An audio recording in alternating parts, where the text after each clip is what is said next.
상견례를 앞둔 어느 날 남자친구가 제 눈을 피하며 입을 열었어요. 유나야, 사실 내가 할 말이 있는데. 할 말? 무슨 일인데 이렇게 분위기까지 잡을 거나? 괜찮으니까 말해. 설마 상견례 하지 말자 뭐 그런 얘기인 거야? 아니, 무슨 그런 말이 있어. 그게 아니고 사실 그동안 너한테 말 못한 게 있어. 말 못한 거 뭔데 그래? 답답하니까 빨리 좀 말해봐. 혹시 숨겨둔 자식이 있다던가 뭐 그런 건가? 나 지금 농담할 기분 아니거든. 그러니까 진지하게 들어줘. 알았어. 상준씨답지 않게 무게 잡지 말고 빨리 말해봐. 뭔데 그래? 저기 그게 말이야. 너한테 언제 말해야 하나 계속 고민하고 있었는데 사실 나한테 누나가 한 명 있어. 누나? 그러니까 상준씨한테 누님이 한 분 계시다 그 말이야? 근데 그동안 나한테 왜 말 안 했어? 상준씨네 집에 인사 갔을 때 어머님 아버님도 아무 말씀 없으셨잖아. 제가 놀란 채 남자친구의 얼굴을 빤히 바라봤어요. 그게 말이야, 우리 부모님은 누나를 딸로 생각하지 않거든. 그건 나도 마찬가지고. 뭐? 그게 무슨 말이야? 가족인데 어떻게 그럴 수가 있어? 네가 잘 몰라서 그러는데 우리 누나 진짜 장난 아니야. 그동안 사고란 사고는 다 치고 다녀서 우리 가족이 엄청 고생했거든. 그래서 혼자 나가서 살고 있어. 그래도 그렇지 가족인데 어떻게 그럴 수가 있어? 그런 말은 안 겪어본 사람만이 할 수 있는 거야. 진짜 상상을 초월한다니까. 맨날 외박에 술에 우리도 질릴 만큼 질려서 그럴 수밖에 없었어. 안 그럼 우리 가족 모두 힘들어질 게 뻔하니까. 근데 이제 와서 나한테 그런 얘기를 하는 이유가 뭐야? 너한테 숨기는 건 없어야 할 것 같아서. 그래도 결혼하는 사이인데 거짓말을 하면 안 되는 거잖아. 결혼해서 살면서 우리 누나 볼 일 없으니까 걱정은 하지 않아도 돼. 근데 결혼식은 참석 안 할 것 같은데 상견례 때는 누나도 나올 것 같아. 그러니까 상견례 때는 참석하고 결혼식 때는 안 온다고? 왜 그러는 건데? 상견례도 참석하실 거면 결혼식도 참석하셔야 하는 거 아니야? 나도 몰라. 아무튼 엄마가 상견례 때 누나가 나올 거라고 너한테 미리 말은 해두라고 하더라. 알았어. 좀 놀라긴 했지만 그만한 이유가 있었겠지 뭐. 남자친구가 워낙 제 눈치를 보며 말하고 있었기에 저도 별일 아닌 듯 행동했습니다. 그뒤 집에 돌아가 부모님께 말씀드렸어요. 상견례 때 부모님도 놀랄 게 분명했으니까요. 뭐? 상준이한테 누나가 있었다고? 그동안 그런 말 한마디도 없었잖아. 그니까 나도 오늘 알았어. 근데 상준씨 얘기 들어보니 누님이 그동안 사고란 사고는 다 치고 다닌 모양이야. 그래서 가족들과 담 쌓고 살고 있대. 근데 아무리 생각해봐도 뭔가 이상하잖니? 상견례 때는 참석하고 결혼식에는 참석을 안 한다니. 난 도대체 무슨 소린지 모르겠네. 그지 엄마? 나도 그건 좀 이상하더라고. 아니 완전히 인연을 끊었다면서 상견례 때는 왜 나오는 거지? 결혼 전부터 이렇게 찜찜하면 안 좋던데. 처음부터 우리를 속인 거잖아. 그동안 상준이 좋게 봤었는데 네 말 듣고부터 뭔가 이상하다는 생각만 든다.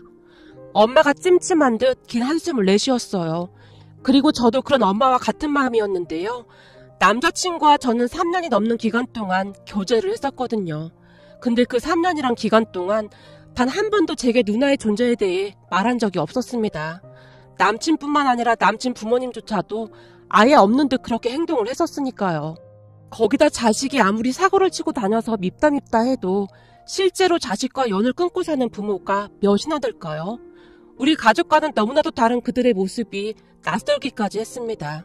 그렇게 시간이 흘러 상견례 날이 되었습니다. 상견례 자리에 가기 전날까지 찜찜하다며 한숨을 쉬던 엄마는 불안감을 날려버리기라도 하려는 듯이 한껏 치장을 한 채 상견례 자리에 참석을 했습니다. 그리고 그 자리에 남친 누나도 한 자리를 차지하고 앉아 있었는데요. 남친 누나의 얼굴은 창백하다 못해 핏기가 하나도 없어 보일 정도였습니다. 거기다 키가 큰 편이었는데 너무나 깡마른 그런 모습이었어요. 그 모습은 약간 귀괴해 보이기까지 했는데요. 누나만 빼면 남친 가족들은 모두 통통한 편이었거든요. 그런 가족들 틈에 앉아있는 모습은 마치 한 가족이 아닌 다른 세상 사람 같아 보일 정도였습니다. 그리고 그런 누나의 모습에 우리 엄마의 눈동자가 미세하게 떨리고 있었어요. 저는 상준이한테 누님이 있는 줄 꿈에도 몰랐습니다. 엄마가 남친 누나의 눈을 바라보며 입을 열었습니다. 많이 놀라셨죠? 저희 집에 약간 사연이 있어서 미리 말씀을 못 드렸습니다. 근데 애들 결혼하고 나서도 지 누나랑 마주칠 일은 별로 없을 겁니다. 아니 그래도 누나인데 앞으로 잘 지내면 좋지 않겠어요? 우리 딸 성격이 워낙 활발해서 잘 어울릴 겁니다. 아유 그런 말씀 마세요. 사람 같지도 않은 거랑 어울리면 괜히 부정만 탑니다. 네? 그게 무슨 말씀이세요? 아니 제 말은 그저 둘만 잘 살면 되는 거지 괜히 시집 식구들이 들락날락해서 좋을 게 없다 그 말입니다. 물론 그렇기야 하죠. 근데 우리 딸도 여자 형제가 없어서 둘이 같이 지내면 좋을 것 같아서요. 저기 사돈 절대 안 된다니까요. 그러다 부정 탄다니까요. 순간 남자친구 엄마의 목소리가 잠깐 높아져 있었습니다. 부정이라니요? 아니 제 말은 그냥 말이 그렇다는 겁니다. 사돈 알다시피 유나가 워낙 밝은 편인데 우리 딸은 성격이랑 모든 게 좀 우중충한 편이거든요. 혹시나 유나가 그런 걸 닮진 않을까 걱정이 돼서요. 바로 옆에 딸이 앉아 있었음에도 남친 엄마가 거침없이 말했는데 그 말을 듣던 남친 누나가 고개를 떨군 채 바닥만 바라보고 있었어요. 그 순간 남친 누나와 잠시 눈이 마주쳤는데 뭔지 모를 슬픔과 아픔 같은 것이 느껴졌습니다. 적어도 제가 보기엔 누나는 그렇게 나쁜 사람 같아 보이진 않았거든요.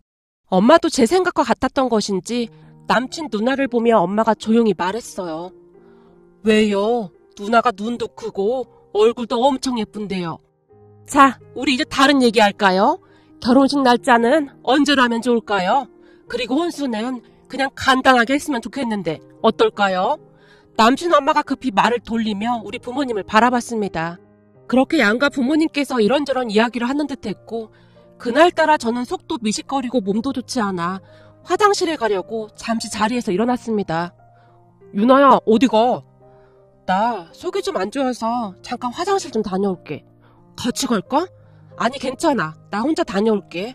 남자친구에게 억지 웃음을 지으며 발걸음을 옮겼는데요.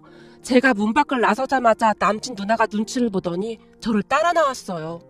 그리고는 제 손에 종이 한 장만 쥐어진 채 급히 다시 룸 안으로 들어갔습니다. 너무나 갑작스런 행동에 놀란 채 남친 누나의 뒷모습만 바라보고 있다가는 제 손에 쥐어진 종이를 가만히 들여다봤습니다. 그 종이에는 휴대폰 번호와 꼭 연락주세요. 유나 씨를 위해서입니다. 절대 다른 사람에게는 말하지 마세요. 절대로요. 라는 메모가 적혀 있었어요. 그 종이에서 왠지 모를 간절함 같은 것이 느껴졌고 제가 급히 주머니에 종이를 쑤셔 넣었습니다. 그렇게 다시 룸으로 들어간 제가 남친 누나를 유심히 바라봤는데요. 남친 누나는 그저 고개만 떨군 채 시종일관 같은 모습으로 앉아있을 뿐이었어요. 그리고 저는 그 순간 뭔가를 직감했던 것이 아니었을까 싶네요. 뭔가 불길한 일들이 일어나고 있다는 생각이 들기 시작했거든요. 그 뒤 상견례는 큰 문제없이 잘 끝났고 각자 돌아가기 위해 차를 탔어요. 상준이 누나는 뭔가 좀 특이해 보이긴 하네. 가족들 누구도 말을 거는 사람도 없고 그냥 유령같이 대하는 것 같더라고. 근데 그러면서 오늘 상견례에는 왜 데리고 나온 거야? 아무리 생각해도 뭔가 찜찜하단 말이야. 당신도 그래? 나도 좀 그렇긴 하더라고. 사람은 이상해 보이지 않던데 가족들이 너무 함부로 하는 것 같기도 하고. 그리고 말이야, 상준이랑 그 누나랑 닮은 것 같지도 않고 집안에 무슨 사연이라도 있는 건가? 너 상준이한테 무슨 얘기 못 들었어? 아니, 나도 별 얘기 못 들었어. 누나에 대해서는 말하기 싫어하더라고. 부모님께 남친 누나가 제게 줬던 쪽지에 대해 말을 할까 하다가는 그냥 입을 다문 채 모른 척 했습니다. 왠지 그래야 할 것만 같았거든요.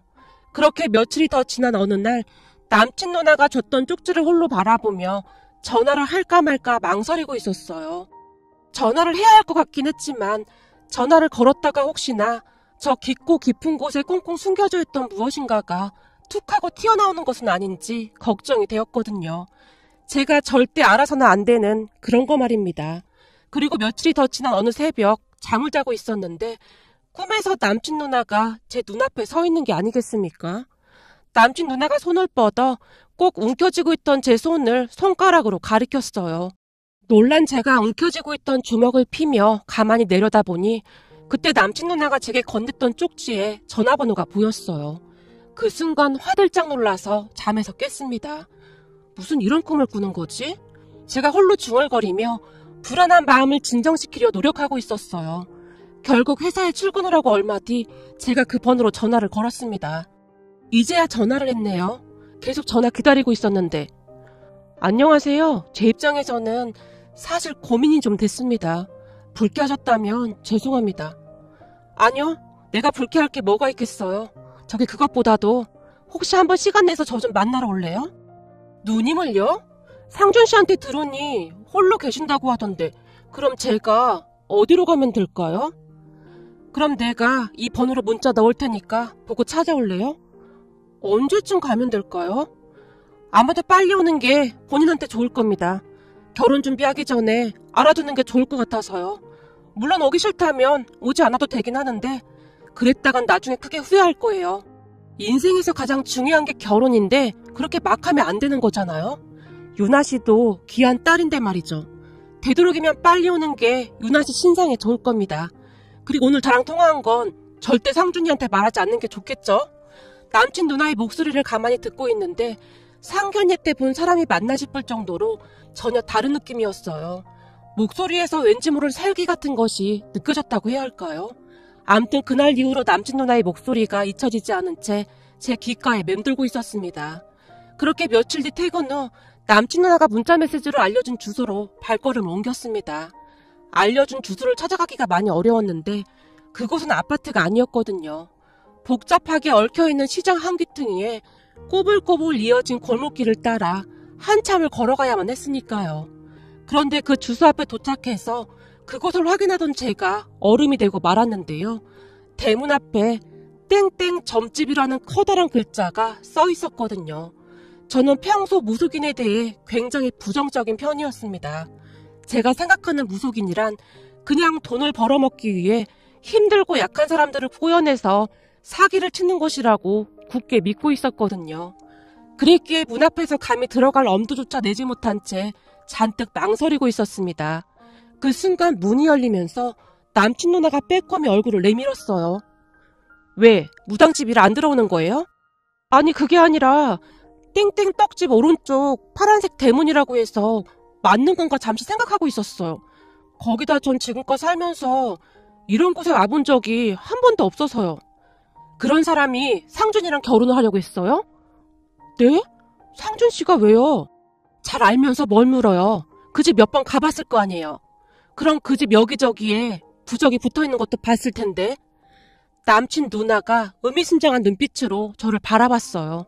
그렇게 문득 남친 집안에 부적이 유난히도 많았던 것이 떠올랐습니다. 제가 그토록 바로 떠올릴 수 있었던 이유가 있었는데요. 남친 집에 처음 방문했던 날 정말 많이 놀랐거든요. 그러니까 현관 문 앞부터 시작을 해서 집안에 있는 문이란 문에 노란색 부적이 다 붙어 있었습니다. 심지어 남친 방에는 더욱 많은 부적들이 여기저기 붙어 있었거든요. 그 괴이한 모습에 제가 놀란 채 남자친구에게 묻기까지 했었고요. 상준씨, 집에 무슨 부적이 이렇게 많아? 이거 별거 아니야. 우리 엄마가 워낙 겁이 많아서 유난 떠는 거야.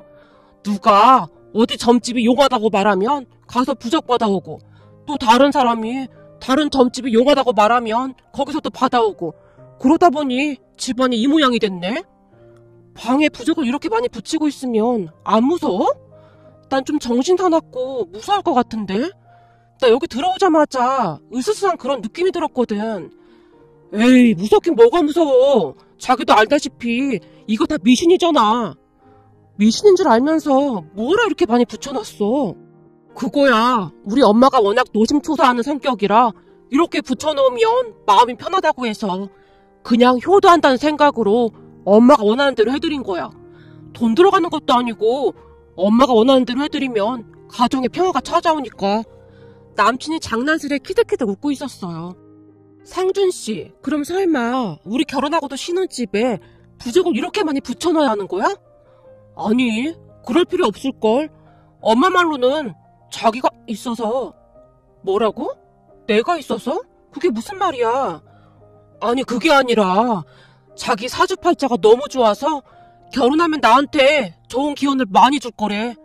아, 그런 거야? 그럼 다행인 거네. 이렇게 부적을 안 붙여도 되는 거고. 그럼 완전 다행인 거지. 나한테 자기는 완전 복덩이야, 복덩이. 남친은 그 어느 때보다 밝아 보였어요.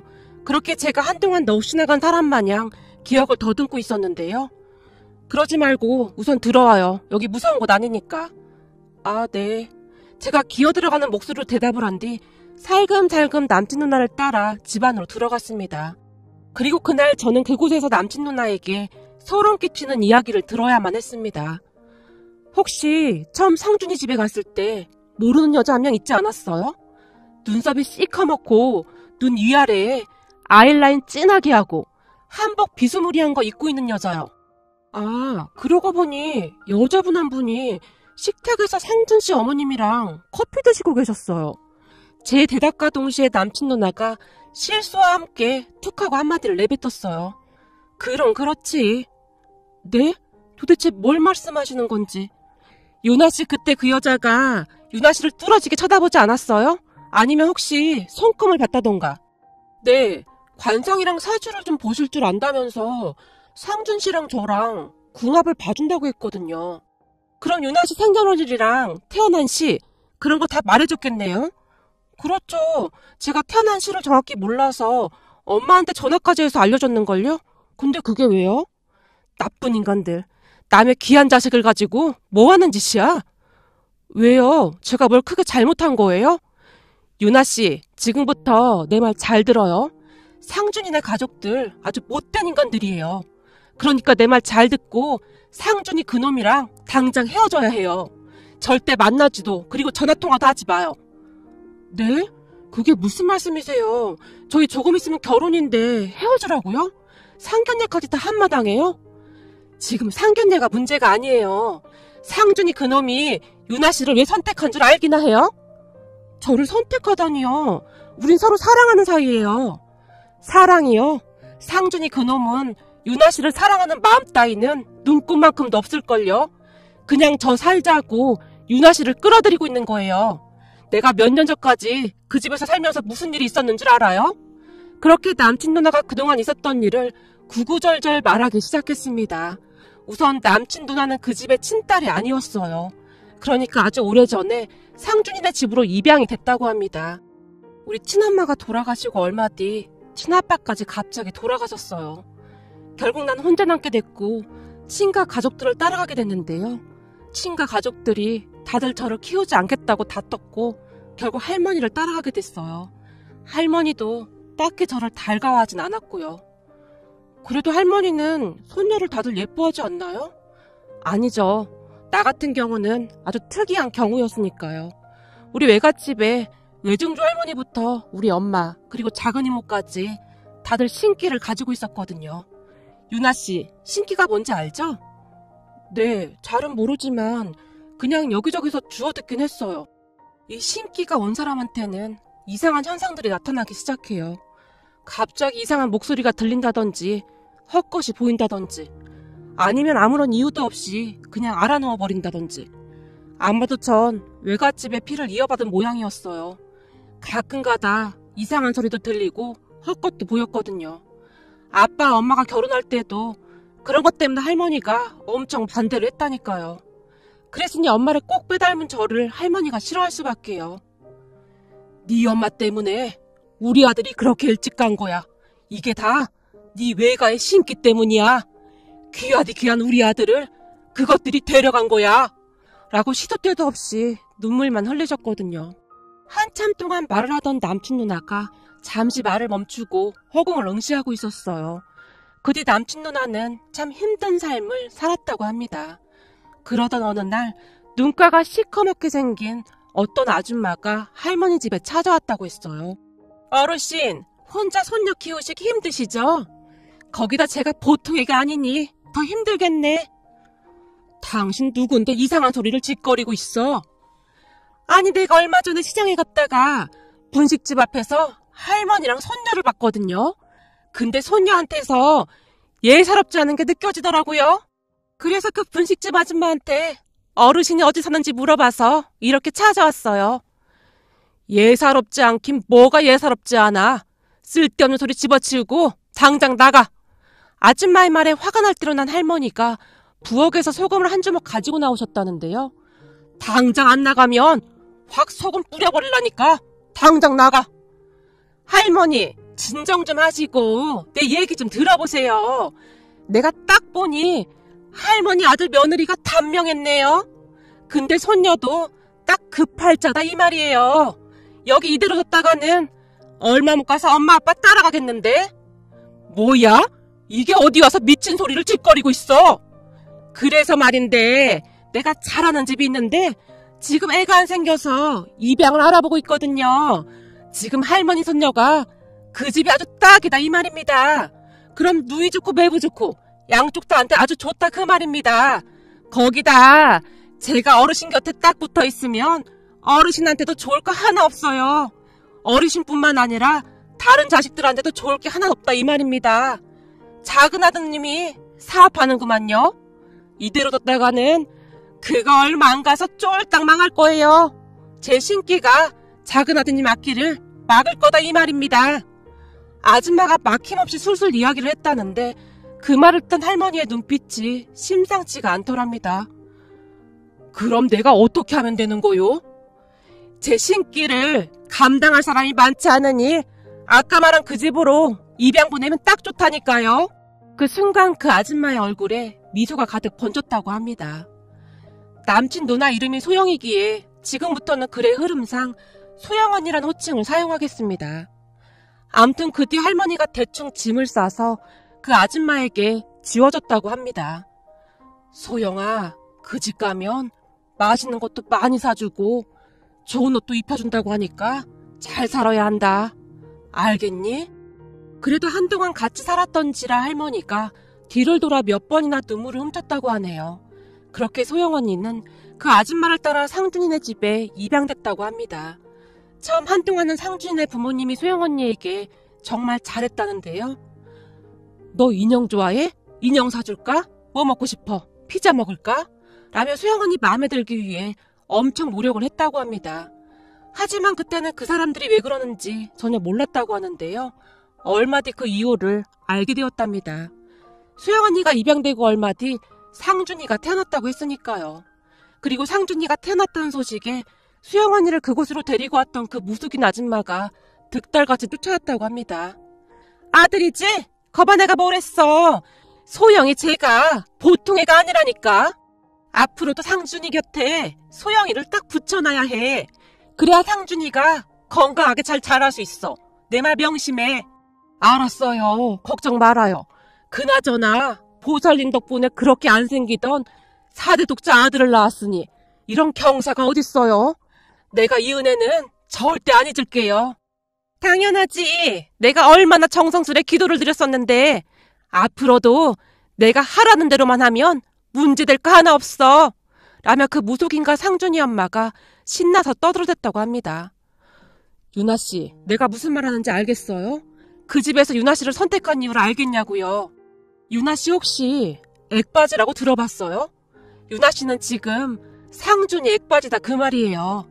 난 더 이상 상준이 액바지로 쓸모가 없어져서 이렇게 내쳐졌거든요. 그 사람들이 대신 유나씨를 찾은 거고요. 액바지요? 잘은 모르지만 그러니까 상준씨한테 오게 될 나쁜 기운들을 제가 받게 된다. 그 말인 거네요? 맞아요. 유나씨가 그래서 필요한 겁니다. 거기다 제가 그날 상견례에 왜 갔는지 알아요? 내 신기가 좋다는 걸 알고 있으니까 나보고 유나씨가 확실히 상준이 액바지가 맞는지 확인해 달라고 한 거예요. 그래서 억지로 끌려나간 거고요. 내 말을 믿던 안 믿던 그건 유나씨 자유니까 선택은 유나씨 몫이에요. 맙소사, 어떻게 그럴 수가 있죠? 근데 저한테 굳이 이렇게까지 말씀해 주시는 이유를 알 수 있을까요?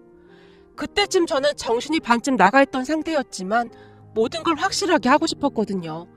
만약 이 모든 것이 말도 안 되는 거짓말이라면 참 웃기는 일일 수밖에 없잖아요. 어떻게 보면 점쟁이 말만 듣고 파혼을 한 거니까요. 유나씨 엄마 때문이에요. 우리 엄마요? 우리 엄마가 왜요?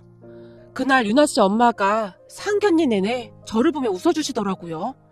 그동안 살면서 돌아가신 엄마 아빠가 아닌 다른 사람이 나를 보면서 그렇게 따뜻하게 웃어준 사람은 처음이었거든요. 그리고 그날 유나씨 엄마가 제 앞에 앉았었잖아요. 밥을 먹는 내내 제 앞접시에 음식을 놓아주셨는데 고기 같은 것을 잘 잘라서 놓아주셨거든요. 체하니까 천천히 꼭꼭 씹어 먹어요 라고 하면서 말이죠. 거기다 유나씨 엄마가 상견례를 끝나고 밖으로 나가려던 제 손을 잡더니 5만원짜리 지폐 2장을 지어주시더라고요. 사돈처녀 너무 말랐어요. 나중에 맛있는 거 사 먹어요. 그리고 얼굴도 이렇게 예쁜데 좀 웃으면서 살아요 라는 말씀까지 해주셨거든요. 그런 유나씨 엄마를 보며 도저히 가만히 있을 수가 없겠더라고요. 어찌됐든 유나씨 엄마에게 받은 은혜는 갚아야 하니까요. 아, 그러셨구나. 우리 엄마가 원래 좀 오지랖이 넓으세요. 근데 그런 우리 엄마가 저를 구해주신 거네요. 그럼 상준이랑은 헤어지는 건가요? 그래야죠. 아무리 봐도 언니가 제게 거짓말을 하는 것 같진 않아요. 굳이 그런 짓과 결혼할 이유는 없으니까요. 세상에 액바지라니요. 그건 드라마에서나 듣던 말인걸요? 잘 생각했어요. 되도록이면 상준이랑 빨리 정리해요. 그러면 그럴수록 유나 씨한테 좋으니까요. 정말 감사해요, 언니. 근데 혹시나 제가 상준이랑 헤어진다고 하면 언니한테 피해가고 그런 건 없을까요? 혹시나 언니한테 해코지라도 할까봐 걱정이 되네요. 그런 걱정은 마요. 나도 조금 있다가 여기 뜰 거니까. 나도 이제 그 인간들하고 완전 연을 끊어야 하지 않겠어요? 아, 그렇구나. 그럼 이제 다시는 언니 못 보는 거예요? 왜요? 또 찾아오려고 했어요? 네, 나중에 엄마랑 같이 찾아오려고 했죠. 제가 엄마한테 이런 얘기하면 아마도 언니한테 감사 인사하고 싶다고 당장 언니 만나러 가자고 할걸요? 하긴 어머님 성격에 충분히 그러긴 하겠네요. 그럼 이 전화번호는 지금까지 아무한테도 안 알려준 건데 유나 씨만 알고 있어요. 상준이랑 헤어지고 한 3달쯤 지나고 나서 연락해요. 네, 알겠어요. 제가 엄마한테 언니 얘기 꼭 할게요. 소영 언니에게 몇 번이나 감사 인사를 하고 그것을 나왔습니다. 그리고 그 뒤 저는 남자친구와 바로 헤어졌어요. 뭐야? 헤어지자고? 그게 무슨 말이야? 우리 상견례까지 다 했는데 헤어지자니. 지금 농담하는 거지? 아니, 난 진심인데. 알고 봤더니 니네 집 완전 쓰레기 집안이더라. 참내 어이가 없어서. 내가 네 액바지야? 그러니까 네 액바지 하려고 날 선택한 거라고? 너 같은 쓰레기랑 보낸 시간이 아깝다, 아까워. 앞으로 절대 나한테 전화하지 마. 그랬다가는 나도 가만 안 있을 거니까. 유나야, 너 그 말 누구한테 들었어? 설마 너 우리 누나, 아니 소영이 그 정신병자 만난 거야? 걔밖에 말할 사람이 없는데? 맞지? 그 정신병자가 그랬지? 더 이상 너랑 말하고 싶지 않아. 전화 끊는다. 유나야, 잠깐만 기다려봐. 소영이 걔 말이야. 정신이 오락가락해. 그래서 부모님이 정신병원에 넣는다 만다 그러고 있단 말이야. 근데 걔 얘기만 듣고 파고 나자니 이게 말이나 되는 소리냐? 난 절대 못 헤어져. 소영아, 제발 우리 만나자. 만나서 얘기하자. 내가 이렇게 부탁할게. 됐거든? 지금부터 네 번호 차단할 테니까 전화하지도 마. 안 돼, 소영아. 난 너 없으면 절대 안 된단 말이야. 너랑 헤어지고 만약 나 잘못되면 네가 책임질 거야? 만약 내가 잘못되기라도 하면 너도 평생 죄책감 가지고 살아가야 할걸? 그동안 내가 널 얼마나 찾아 헤맸는데 너랑 헤어지면 앞으로 너 같은 여자 절대 못 만난다고 했단 말이야. 제발 나 좀 살려줘라. 나 우리 집에 4대 독자야. 나 잘못되면 절대 안 된단 말이야. 난 모르겠으니까 무속인 찾아가서 제발 살려달라고 열심히 기도나 하던지. 아니다, 부적을 한 100개 정도만 더 쓰면 되지 않을까? 그거 니네 집 전문이잖아. 그럼 전화 끊는다. 남자친구가 울고불고 생존하고 있었지만 제가 단박에 전화를 끊어버렸어요. 그 뒤 전남친뿐만 아니라 그 엄마까지 우리 집에 찾아와서 울고불고 난동을 피워댔는데요. 우리 엄마가 그 인간들 면상에 물 한 바가지를 끼얹어버렸어요. 제 얼굴에 100번 1000번도 물을 더 끼얹어도 되니까 제발 우리 아들이랑 파혼만 하지 말아주세요. 제가 이렇게 무릎 꿇고 빌겠습니다. 부탁드립니다. 우리 아들 4대 독자라 잘못되면 안 됩니다. 전 남친 엄마가 무릎을 꿇은 채 손까지 모아서 싹싹 빌어댔어요. 하지만 엄마가 경찰서에 신고까지 했고 두 모자가 눈물을 뚝뚝 흘리며 억지로 돌아갔습니다. 그 뒤에도 몇 번 더 찾아와서 난리를 피워댔지만 그때마다 엄마가 경찰에 신고를 했어요. 그렇게 한 3달이 지났을 무렵 제가 소영 언니에게 전화를 했고 엄마와 저는 소영 언니가 이사했다는 곳으로 찾아갔습니다. 사돈처녀, 아니지. 소영씨, 정말 고마워요. 이 은혜를 어떻게 갚아야 할지 모르겠네요.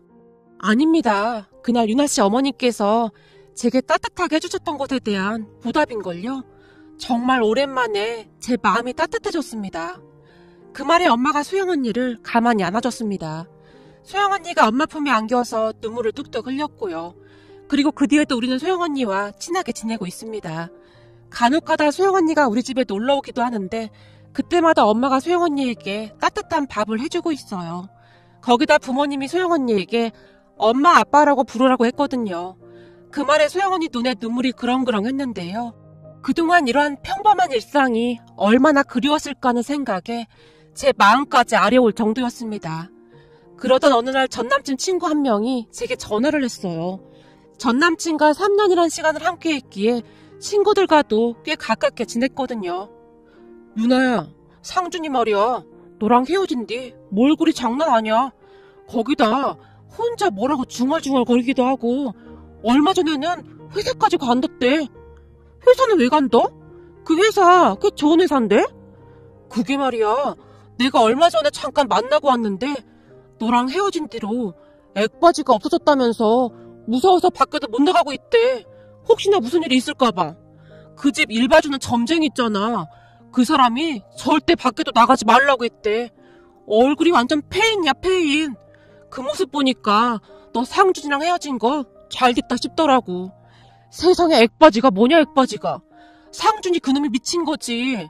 암튼 상준이네 엄마가 또 찾아가거나 그럴 수도 있으니까 조심하라고. 그 집 사람들 지금 제정신이 아닌 것 같길래 연락한 거야. 나한테도 빌다시피 했어. 너한테 연락 좀 해서 잘 좀 말해달라고. 근데 상준이랑 그 엄마 눈빛이 아주 소름 끼치더라. 라며 전남친의 근황을 전해왔거든요. 그 말을 듣는데 어찌나 안심이 되던지 앞으로 소영 언니한테 정말 잘해야겠다는 생각뿐이었어요. 생각해보세요.